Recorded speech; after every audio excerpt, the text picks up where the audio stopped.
Good morning, everybody. This is Anna Jenkins, Marketing Coordinator at Core BTS, and welcome to today's webinar, Security Monitoring in Healthcare, Making Informed Decisions that Protect Your Information Assets. Throughout our presentation this morning, we encourage you to interact with us by typing in questions and comments using the question and answer pane in the WebEx Event Center. We'll be answering questions live both during the event and after the presentation. We're also recording today's session, and we'll send a link to the recording via email after the event. Today on our panel, we have Matt Wilson, Managing Consultant for Core BTS's Security and Compliance Practice. And at this time, I'll pass it along to Matt to get us started. Great. Thank you very much, Anna, and thank you to everyone for joining us today. As Anna mentioned, I would certainly encourage some active participation. It's 11 a.m. here on the East Coast and maybe a little bit earlier depending on where exactly you're at. But good to get things going in the morning with some nice conversation. That's the best way that you're going to get the most out of today. As Anna mentioned, we will be recording this, so folks later can maybe benefit from some of the interactivity we have today. So let's jump right in.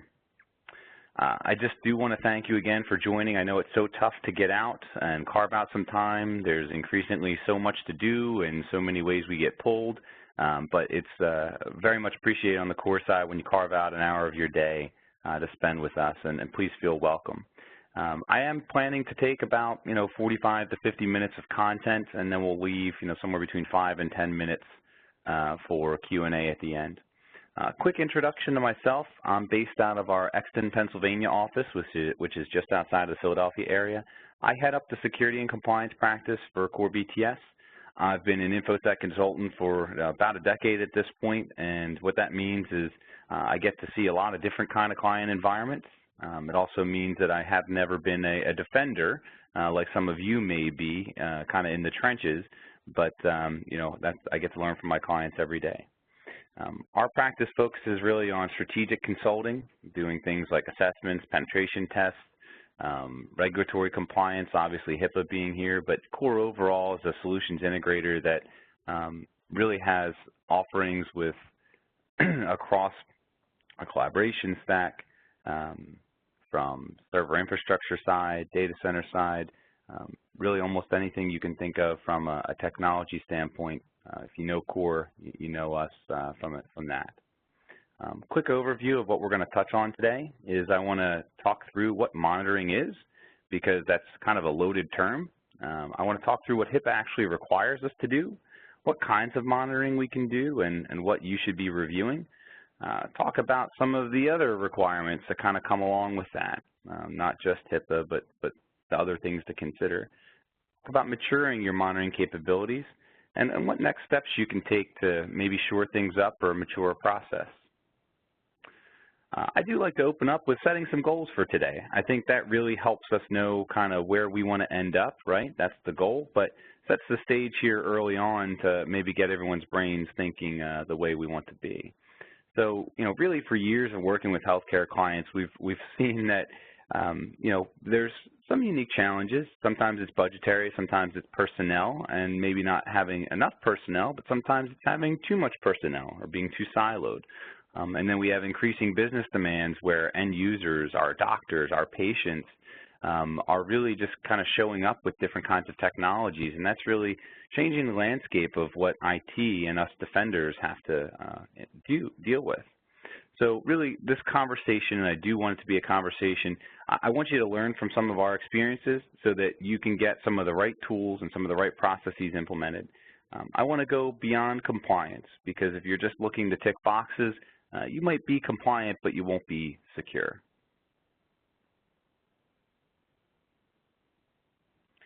So I'll open with a question, and this is the audience participation part. That's always a bit difficult, but I'm going to try, and I'm going to hang for a second. But when you see security, when you hear the term security, what does that mean for your organization? And please, as Anna said, use the Q&A box, use the chat box to kind of fire over some discussion points.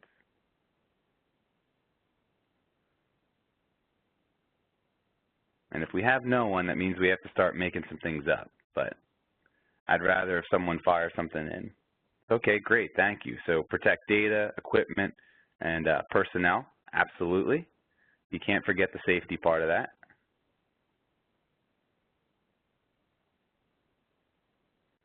Assuring confidentiality, integrity, availability of the customers we serve, absolutely. The CIA triad, that means that you've probably been exposed to CISSP or some of the classic InfoSec kind of philosophies. Physical security, sensitive information, patient health, safety data, absolutely. No one gets in. That's a tough one. That's a tough one to guarantee. The ability to prevent unwelcome breaches within an organization from an outside source, that's very specific, but spot on, agreed. And I think just hearing those couple of different items shows that even a group that came to discuss security monitoring healthcare, while security is all of that, we kind of have our own spin on it, right? Our own background that's going to adjust the way we view that loaded term of security. Well, thank you, folks, for chiming in already. Let's keep it going. So let's talk about monitoring. You knew you were coming to a discussion about security monitoring in healthcare. So why? What are you hoping to kind of get out of today? You hear monitoring, what does that mean for you? And keep in mind, we'll work to define that. But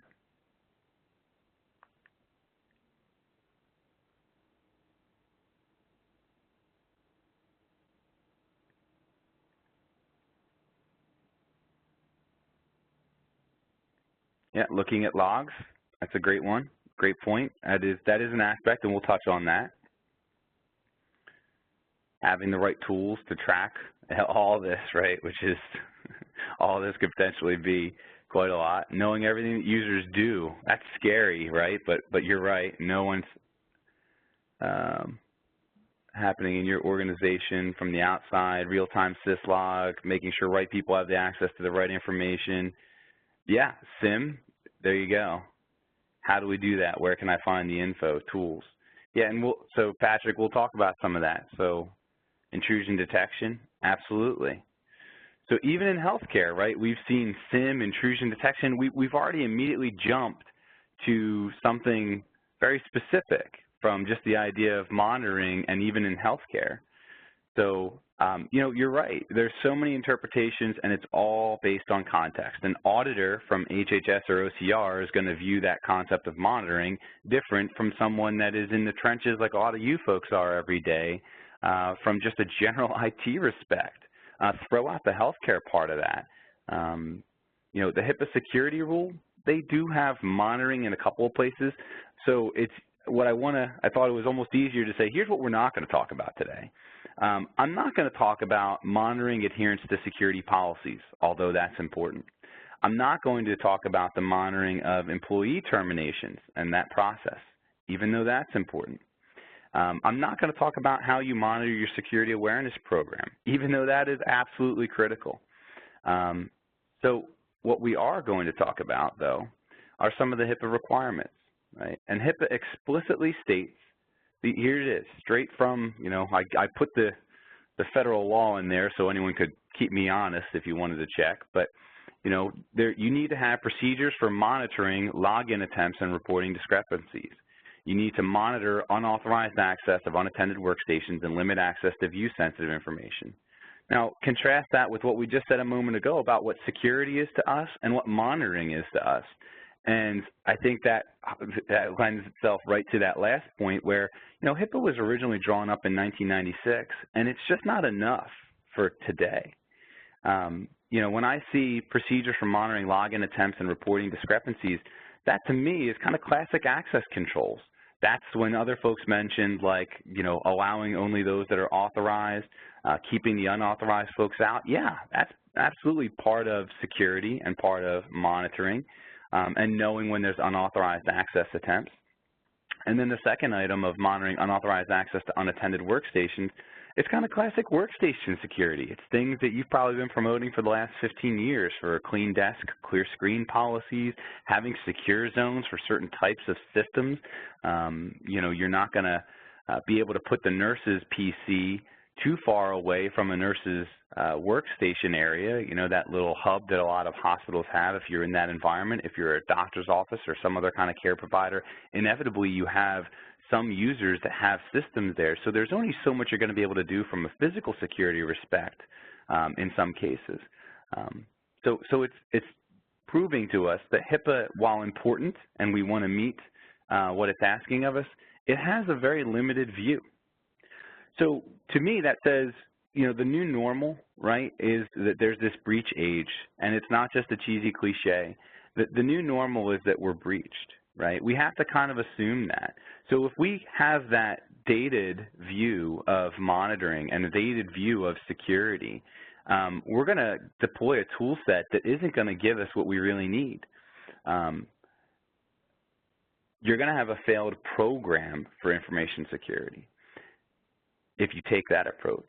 But if you build a strong program from the ground up and you set out to meet not just the letter of the requirements, you meet the spirit of the requirements. I call it like checkbox security, right? If you've used information security and some of your responsibilities as a healthcare organization or a covered entity under HIPAA as only the HIPAA security rule, privacy rule, and breach rule, then you are really setting yourself up for failure. But if you view compliance as a subset of a strong information security program, then you're ready for this new normal. You're ready for the constant state of breach that we just seem to be running into. So how can we monitor, right? So we can monitor for access anomalies. We can monitor for InfoSec anomalies. What are they? Well, you know, typically this is how my brain kind of divides things up. The access anomalies are your EMR records, your printed data like reports, lab results. That's kind of the HIPAA security rule. And then you have some InfoSec anomalies that, to me, is more of what I think of as common IT stuff. And that really would support the HIPAA breach rule.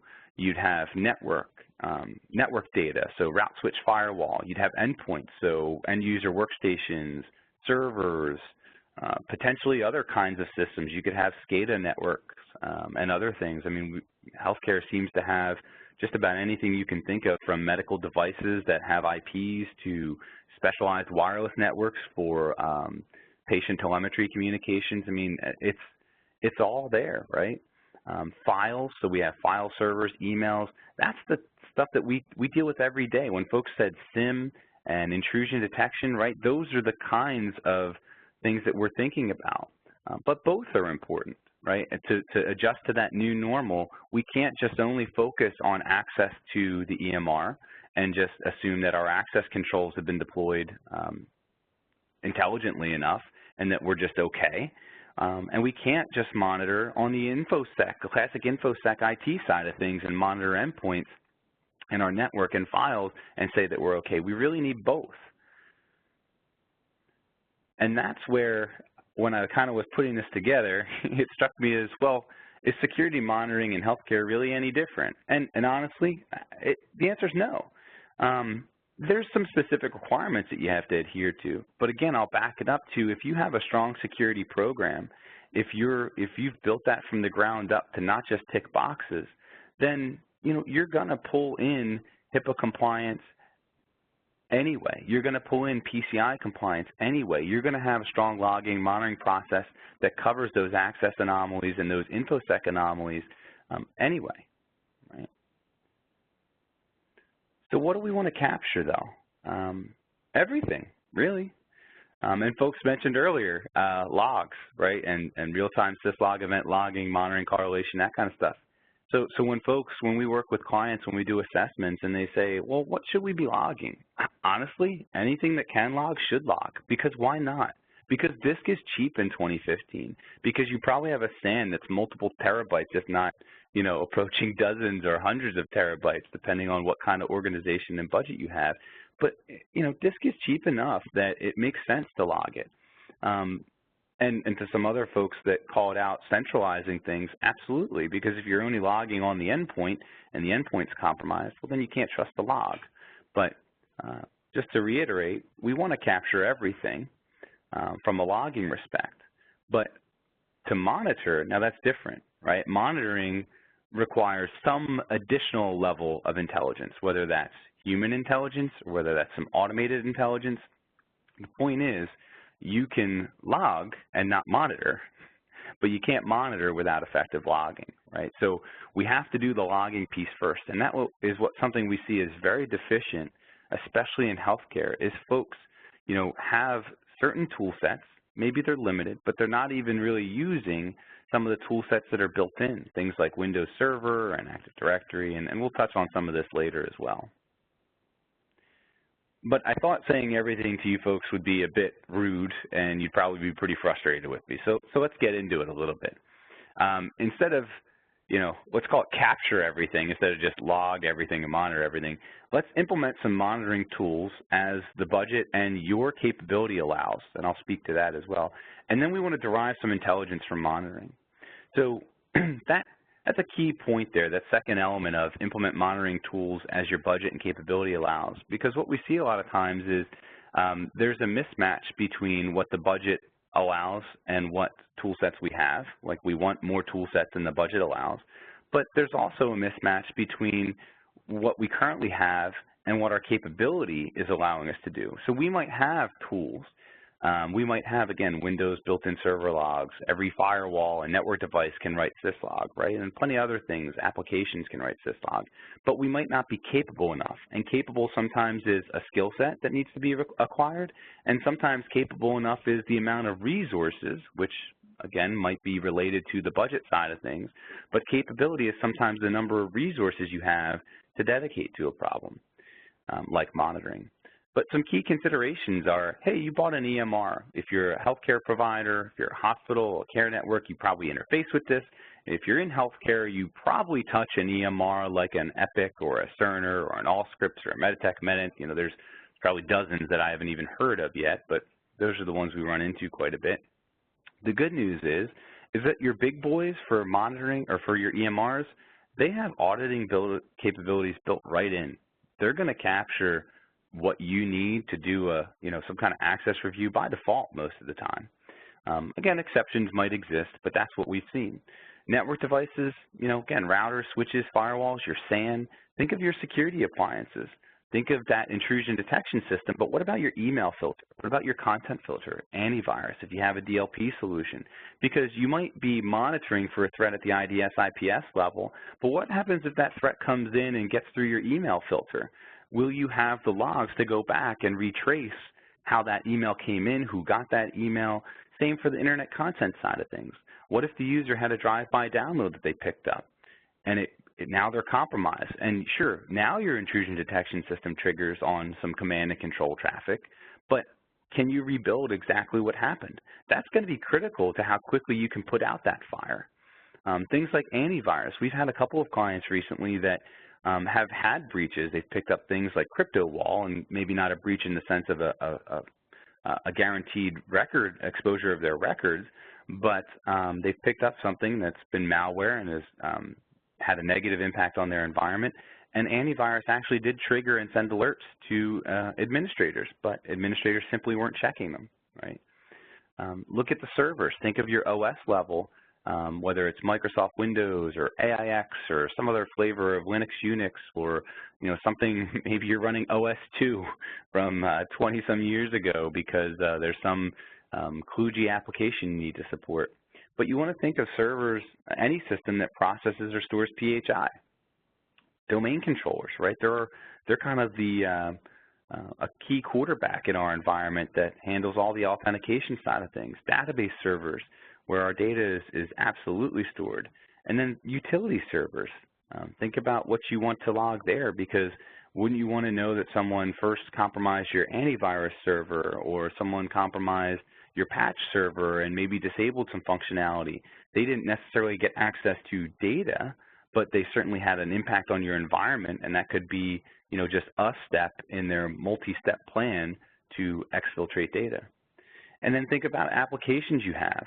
Think about your customer web portals. I mean, all the hospitals we work with, all the healthcare providers we work with, everyone has some kind of web app. Increasingly, there's a mobile application. But even if you don't have that, where you have a patient portal or some kind of login where PHI might be stored, you absolutely have some kind of back-end financial application. And think about logs there. Think about, on the financial side, it's not necessarily complying with HIPAA, but I would be concerned about any kind of security breach within my organization. I wouldn't constrain it, again, to just the HIPAA record side or the financial side. I would be logging at the application server, at the web server level, as well as at the application level itself. So that could mean that if you bought some off-the-shelf application, let's just, to make it simple, something people are familiar with, let's say you have some kind of WordPress application that, you're just running a blog internally. Well, that WordPress application should be writing logs because maybe that gets targeted and compromised. So that's, when I say, everything, that is quite a bit, but to get specific, think about all those appliances and those systems within your organization. That's what we should be logging. Some other things just to, have in the back of your head as you're thinking about how you're going to tackle the logging challenge and monitoring challenge. Think about how you're going to review it. Are you going to have that automated system, or are you going to have a people-powered process? And both are okay, but if you're going to do a manual review, how are you going to make sure it's consistent? You need to have a clear understanding of what a baseline is, and you need to have defined policies and processes to make sure that it's executed that way. Because if, for example, your baseline for a review of nurse access to a record, maybe the nurse accesses a record 10 times a day, and maybe that's normal. Well, maybe the nurse accessed a record 30 times that day. Well, okay, that's outside of the baseline, but is there an explanation for that? Right? You can't just say 30 times a day is all of a sudden bad and is a security violation. The work that day might have simply demanded it. But that's what you need to get to, and the considerations that folks aren't often making when they're kind of implementing some of these processes, whether they're automated or manual. So another thought exercise, I don't really need folks to answer because I don't need to say yes or no because I'm not looking for information about your environment, but just a mental exercise here is think about, do you have an intrusion detection prevention systems? I would think most organizations in 2015 would, but is it just like something like a Cisco ASA firewall with a security module? And if you don't know what that is, the quick summary is many firewalls, well, increasingly firewalls are picking up more functionality, but for years the Cisco ASA firewall has been a pretty popular choice, and it had an option of a security module that was a, quote, intrusion detection prevention system. And it was, but it was a relatively low-cost option to add to the firewall, so a lot of people did it. But I, as a security nerd, challenge that because when I look at the process that supports having that intrusion detection or prevention system, I'd be curious how your team, if you have that, how you're actually integrating it into your incident response process. What kind of actionable information are you getting? Because our experience, again, tells us that a lot of people have gone out and gotten that tool set, and it's an okay tool set. Certainly, there's more options today, whether it's SourceFire or whatever it might be from whatever vendor. But whatever you have in your environment, if you're not truly leveraging it to take any kind of action, then it's kind of like shelfware, and you're not extracting the most value you can out of it. And what we've seen is folks that, want to do more but feel, the constraints from the organization, it usually is tied to a couple of different things. Money, we don't have the budget dollars to do it, or resources, time, we don't have the knowledge. But the key ingredient here is the lack of executive sponsorship. That is what we've consistently seen when, the folks at the tactical level or even at the middle management level, they could be pounding their fist on the table and saying, we need to do this, we need to go get this tool set, or we need to add folks. It's a challenge to get any kind of traction unless you have that champion at the executive level that's going to see it through. There's some concern, especially with monitoring, that it can be resource intensive, and the truth is it can be. But I also see it as a critical process, especially in 2015, especially in that new normal of constant breaches. So when I do see, and when we do encounter clients that have something in place, it's unfortunately not as effective as it can be. Again, most organizations are doing something. They have some tool set. They might have a Kiwi syslog server that they stood up because it's, open source and it was easy to stand up and they could tick an audit box. They could have some personnel dedicated to it. Maybe it's, half a person. It comes in a variety of forms. Sometimes it's, a quarter of a person. Sometimes it's one person that's technically the security officer, but he or she isn't really knowledgeable, I'll call it, knowledgeable enough about the technical tool sets and interpreting potential, alerts and those kinds of things. So it could be a training concern. And then sometimes it's a process side where we just haven't formalized things. We're not consistently executing. So it's kind of like, do we have a tool set or do we not have a tool set? What are we getting out of that tool set with our capabilities, and do we not have enough capabilities? And then on the process side, do we have some kind of process, or are we really kind of shooting from the hip every time there's some kind of potential security incident? Are we, you can do a fire drill, and with great people, you can certainly pull off that fire drill and come out the other side of an incident okay. But if you're constantly in the state of fighting fires, you really need to rethink your process, especially around incident response. We've had some clients recently that I'll just bring up CryptoWall because, there's a couple of variants of it at this point, but that's something a lot of folks are running into. And if your organization is really struggling with fighting that, and it keeps cropping up, that's the most basic of malware. That's the most basic kind of breach you can have. It's just, a drive-by download or an email phishing campaign that got in. That's not an advanced persistent threat. That's not someone actively trying to compromise your records. So in some senses, CryptoWall is the best case scenario for a kind of security incident you would encounter. And if you're encountering that on a regular basis and not learning your lessons, then that to me is a real red flag that you need to spend more time and effort on your overall security program and certainly on the monitoring side, because there should be some lessons learned that we can apply to our email filter, our content filter, our awareness training program that can, help us out on the monitoring side and give us a bit more of a heads up before it hits critical mass. But for those that aren't quite sure, or those that are here and sure that they need to do better at monitoring but maybe struggling with making the case to the executive leadership, I always point to the data breaches. And that is honestly something we've seen over the last 18 months or so, is especially in the healthcare space, more executives are asking of their organization, what are we doing? Are we prepared enough? And that usually sparks some pretty good internal conversations, and for your sake on the defender side, hopefully some budget. It obviously doesn't happen every time, but this is why it matters, right? Everyone's heard of Anthem and CHS last year and Premier a little bit earlier this year, or a little bit more recently this year, but you're looking at, close to 100 million records over the last 2 years, and it's only going to get worse.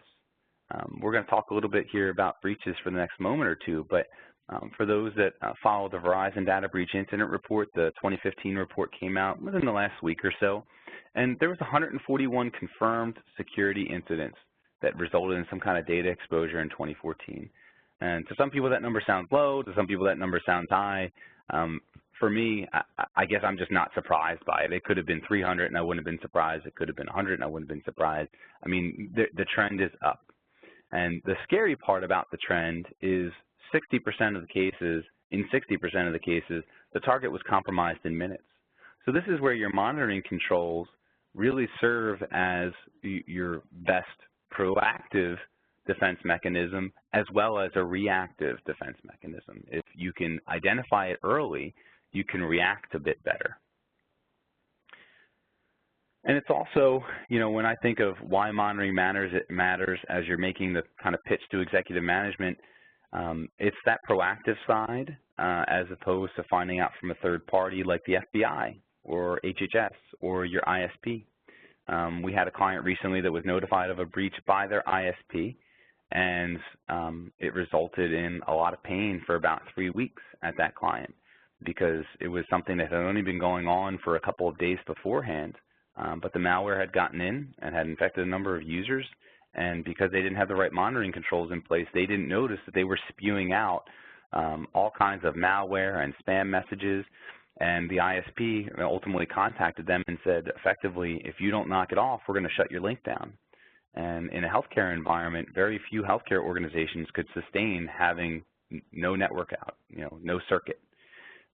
And also by being proactive, we can escalate in a somewhat controlled manner. I don't want to say that because you have great monitoring tools, all of a sudden incident response is easy. It's not. It will always be chaotic because every incident, even if it follows a very similar pattern to a previous incident you've worked with, there's still some differences and uniqueness to that incident. So there's always going to be chaos, but at least if you're proactive with some strong monitoring tools, you can provide some order to that chaos. And finally, if for nothing else, you're going to try to meet that spirit and letter of your HIPAA requirements. HHS and OCR has been doing audits. They started their audit work program in late 2012. It extended through 2013, and now there's a formal audit work program that is out there. And, there are specific questions around security monitoring. And you don't want that kind of scrutiny if you can avoid it. And I also, again, to tie it back to the concept of HIPAA was written in 1996 and it's 2015 already, almost 20 years later, sure, HIPAA requires you to have audit capabilities, and it doesn't outright say you need to have a SIM or you need to have an IDS. But I also liken it to, it doesn't also say that, HIPAA doesn't say that you need a firewall. But if you didn't have a firewall in 2015, as basic and fundamental of a security control as that is, what kind of auditor from any organization, HHS, OCR, or internal, or whomever, you would feel, right, if you didn't have a firewall in place, you'd feel like that was some flavor of negligence or at least ignorance of the very basics.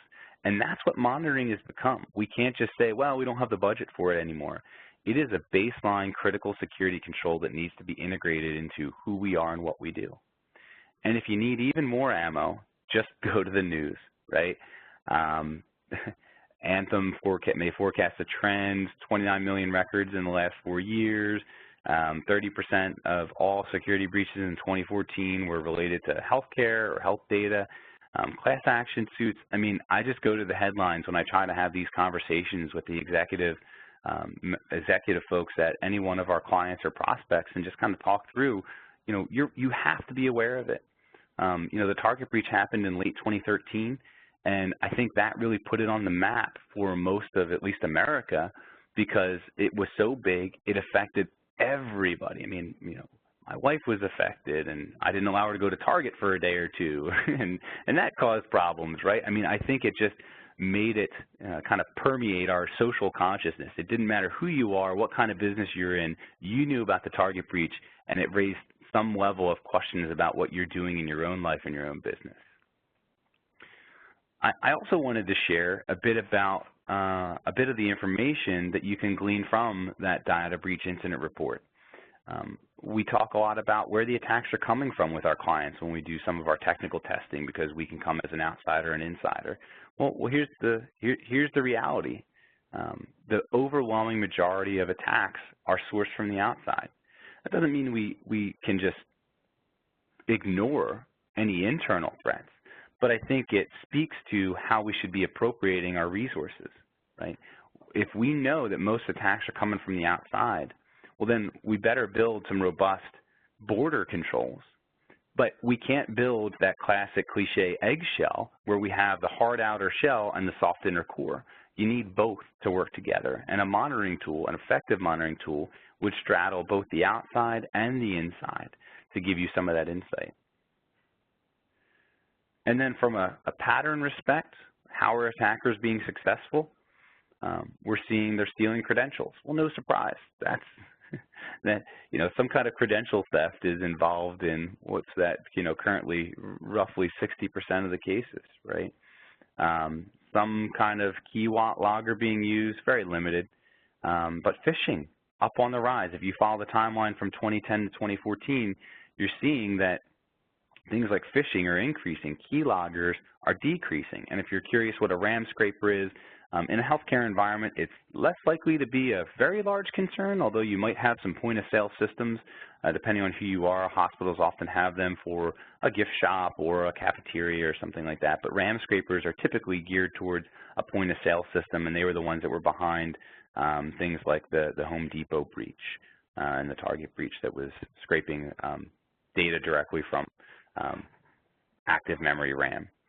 So that's how attacks are happening. So when we try to build our monitoring controls, to me, what jumps out is I need to focus on how access is occurring and who's accessing and when, and having a good sense of what normal is in our environment. And I need to focus on the phishing side and the internet content side. Where are our users going? What are they hitting? What kind of email are they getting? And are we effectively stripping out the bad stuff that could come along with that? And unfortunately, while there's a recent trend, if you follow this chart well enough, you see the recent trend over the last year or two is a bit better. But the line on the top is the time to compromise, and the line on the bottom is the time to discover. So since 2004 to 2014, we've seen that, and this is the percentage here from your y-axis is percentage where it's days or less. So what this is telling us is in 75% of the time, right, in that line starting at 75% going up, it's days or less for the time for an organization to be compromised. And then the bottom line is telling us that it's a very small percentage, approaching now probably 20% in 2014, that the time to discover a breach is days or less.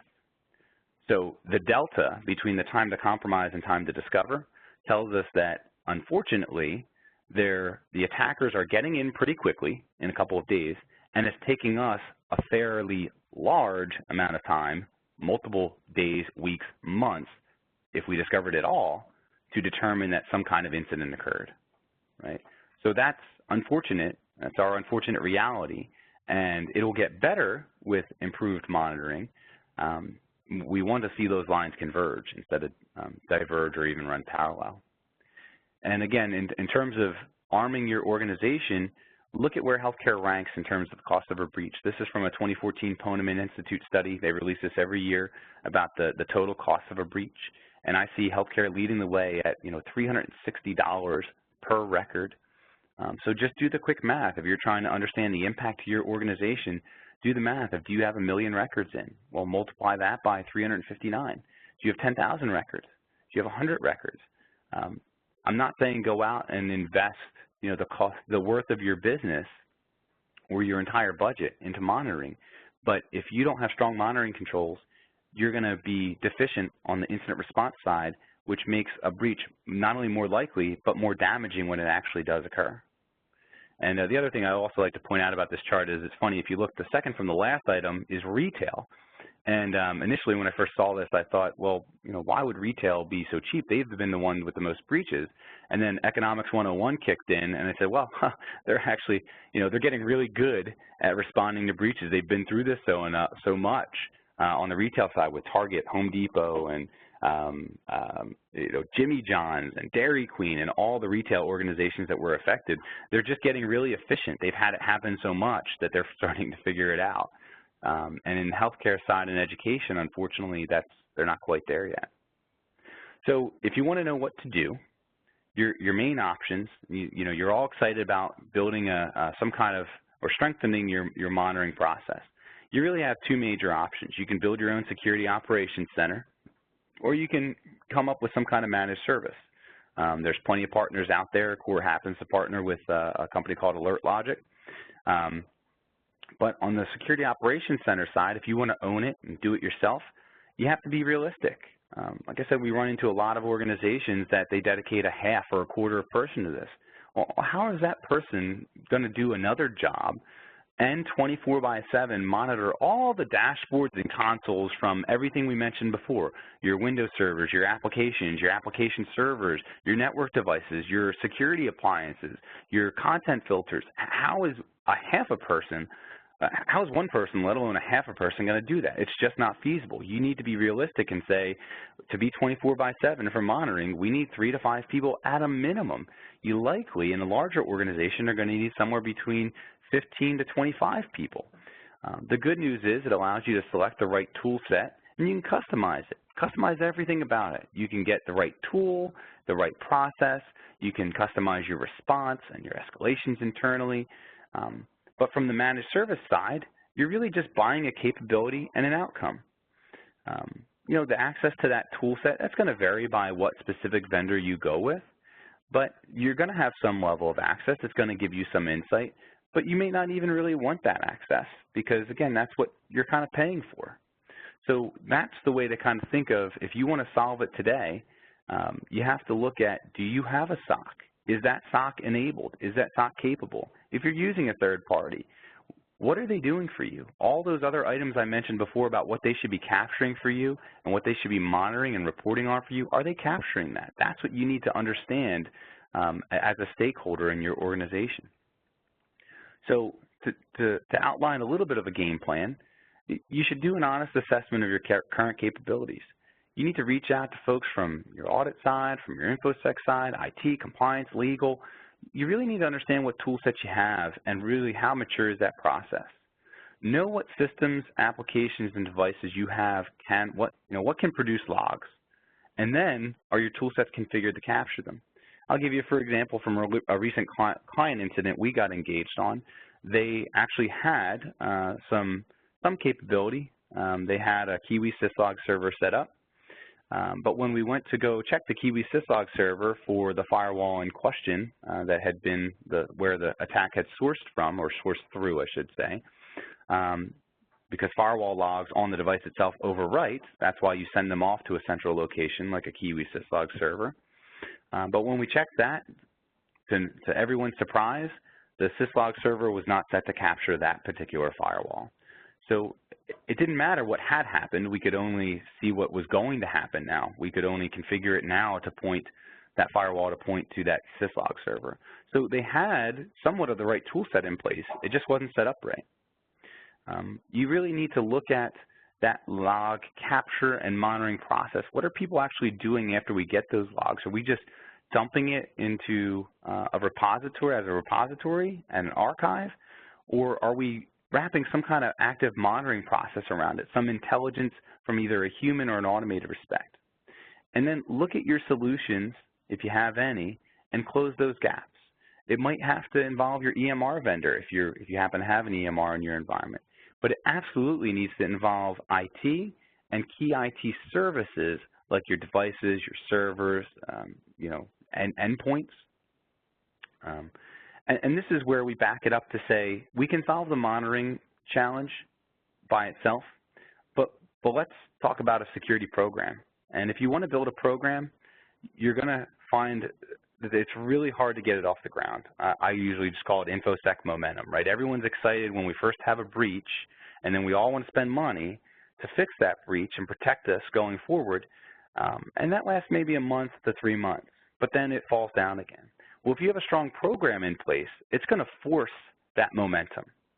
A lot of folks also, as they build that program out, they focus on getting things perfect. Do we have the perfect solution? Is this perfectly in line with all of our user needs? And I'm not trying to say that's not important. It is important. But don't let perfect be the enemy of good enough. Because if you're obsessed with perfect, you're going to be, the term is paralysis by analysis. Some other things to consider, you might want to look for some kind of cybersecurity or breach insurance if you don't already have that. Think about getting someone on retainer for forensics and incident response. Very few organizations have the internal competency to truly respond to a real security incident effectively. So, let the experts kind of handle that, because you could not just botch evidence because it's unlikely, a lot of these attacks are sourced throughout the world, not in America. It's unlikely you'll maybe take them to court, so to speak. But if you have the experts kind of handle it, you can at least get a better sense of what happened, how it happened, and how you can shore things up before it happens again. I can't stress enough building a relationship with your local law enforcement. It could be, it depends on where you are in North America, depending on how capable, if you're closer to a big city, then you're going to have more options. The police department there will have more capabilities. But the FBI is a great resource. We've worked with a number of FBI, bureaus of the FBI, different aspects of the FBI over the last couple of years, and they are just great resources. They want to be engaged. They want to be proactive. They want to help you. So just know who they are. Join InfraGard. It's something that is free to join. You can join ISSA, which is another InfoSec association, and the NHISAC, the Information Sharing and Analysis Centers. There's one dedicated to healthcare. And I have a link at the end of this presentation where I give a couple of these resources out. But, being an active participant in those communities, you'll get turned on to some information and some, at least some good thoughts ahead of time, very often before the next biggest thing hits the news. Quick recap, every organization can benefit from some kind of improvement in their monitoring capability. Healthcare absolutely presents unique challenges because you have users from the business side that are making demands that are tough to meet, but it's critical.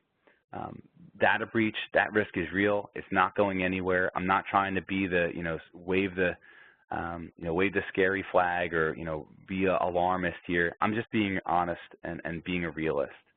And no matter what you do or don't do, you're going to have some kind of risk of breach. You could have every single tool like Target had. Target had 300 dedicated InfoSec personnel. That was InfoSec alone, 300 personnel. They had 2 SOCs across 2 continents. They had every security widget, and they still had a security breach. But the preparation and the investment in the tool sets and the investment in your capabilities, that is going to change the impact to your organization if a breach should occur. So I like to assign folks some homework because I think, giving you some real takeaways, some of it we touched on already. But specific to healthcare, know what systems, applications, and devices actually hold PHI, and know if they can log events. When I work with healthcare organizations and ask, where's your PHI, very often they say everywhere, because of course it's everywhere. But again, specifically where? Do you have that on a network diagram? Do you have that in an Excel chart? You need to know where your ePHI is, because how are you going to protect it effectively enough if you don't even know exactly where it is? Are users pulling it down on their phone? Are they putting it in Dropbox? These are all very realistic scenarios that we've seen, and that's something that IT, InfoSec, audit, the security officer, the privacy officer, they're very often not accounting for. Go look at your tool sets that you have in place to detect and respond to some kind of security incident, and be honest with yourself. Do you think it's robust enough? Do you have enough dedicated resources? If you have the latest and greatest firewall with the next-gen whatever widget, do you really know that firewall's capabilities? Are you extracting the most value out of it? And then I want you to implement some kind of reasonable process based on everything we talked about today that's going to have some kind of positive impact, whether that's establishing a baseline and doing some spot checks of records in your EMR, whatever it is, move the ball forward. Have one minor victory in the InfoSec and monitoring side of things. So quick overview of some resources for you that I mentioned before. The ISAC there is, again, a great resource. There might be a cost associated with that. I think it depends on who you are. I always recommend NIST, the National Institute of Standards and Technology. Our tax dollars pay for this. I strongly encourage you to check out the Verizon Data Breach Incident Report. And please know that, CORE, we're here to be a resource for you. If you have a relationship with a CORE account manager or anybody at CORE, please reach out to us.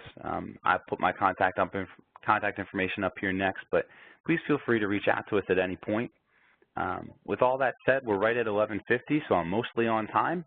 I'll open it up to any further questions or concerns, comments from everyone. I just want to also thank you for being such active participants. It always helps when folks are firing and responding, firing answers back and responding. So I do have the Q&A box up, and I think Anna might have been fielding some questions along the way as well.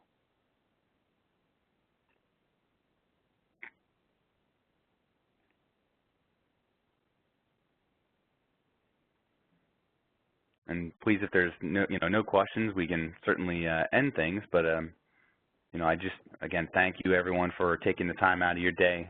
It will be on the Core BTS YouTube page here probably in the next day or two. I guess, Anna, we can hang around for another 2 or 3 minutes, I think, in case there's any questions. Yeah, we'll give people a little bit of time here to finish typing in any questions they might have, and we can answer those. And if not, thank you everybody for joining us. And Matt is correct. In the next day or two, you'll see a recording link in your inbox and on our YouTube page. Great, thanks, Anna. And we actually do have some questions coming in, so thanks, folks, for chipping in. So the first question is around, I mentioned 3 to 5 dedicated resources. I'll explain myself that, and then I think I can answer your question about employee to stock member ratio there. That's a tough one, but I think I can come. So I kind of backed into that 3 to 5, right? Because if I think of it, well, let's just say we have one person. Well, that person takes vacation, so we need at least 2 people. Okay, well, now we have 2 people, but we don't have what about third shift and what about 7 days? So we need at least 3 people. And then when we kind of be honest about how people's lives work and cross-training and backup, to me, we start to hit really a minimum of 5 people that you need to have dedicated to a security operations center. I don't think there's a magic ratio. At least I haven't seen any guidance from anyone. I can tell you what my experience is the organizations that want to really own that function of intrusion detection, incident response, they usually have at least that 5 people. And then again, as you get larger, it kind of scales up to say, it's just based on, I'll call it tool set and process maturity. So there's some very large organizations that are doing it very well, organizations that have 30,000 employees. They're doing it well with 10 people. That's because they've invested and built over years a really strong tool set and processes. So those 10 people, they're a well-oiled machine. Contrast that with an organization that might be 10,000 employees. They might need 30 people because it's a bit more chaotic. So I hate to cop out on you, but I think, to just being honest, sometimes it's more of a cultural, organizational, political factors, I guess I should say, that can contribute to that. There's no magic ratio. To me, I look at it as you need to start with the thought of we need to invest 3 to 5 at a minimum, get the program off the ground, and then organically grow your SOC to be meeting the needs of the business. Does that answer your question, Jason? And then where do customers have the most trouble? That's a good one. Well, if I'm constraining it to just monitoring, to me, if I said it's monitoring and their challenges with monitoring are they just don't have the true capability in their organization. So they went and bought a tool set, but again, it's effectively shelfware. So you can go buy a tool set like a SourceFire or a Logarithm or an ArcSight, which is the Sledgehammer tool set from a SIM respect. But then if you don't train your people up, to me that's trouble, because senior management is thinking, we've addressed this problem. We bought the tool set. And from a tactical, realistic standpoint, you haven't, because you don't have that maturity in your process. Yeah, absolutely, David. It looks like, have a discussion about, we can certainly follow up. We'll take that offline. Sorry, I'm just catching up. I'm kind of going serially through this. An example with 10,000 employees. That's what we kind of talked about, Jason. Yeah, I don't think there's a magic number. Okay, yeah. No, you're quite welcome. For those that are saying thanks, we absolutely. And for those asking for the presentation, yeah, we can make that available. We will have the YouTube recording available. We can take that offline for those that are asking for it and provide that over. So, if there's no additional questions, I guess we can part ways for the day. But again, just a sincere thank you from everyone at CORE, and I think we had some takeaways to reach out to some specific folks. Yep, sounds good. Thank you, everybody, for joining us. We look forward to talking with you soon.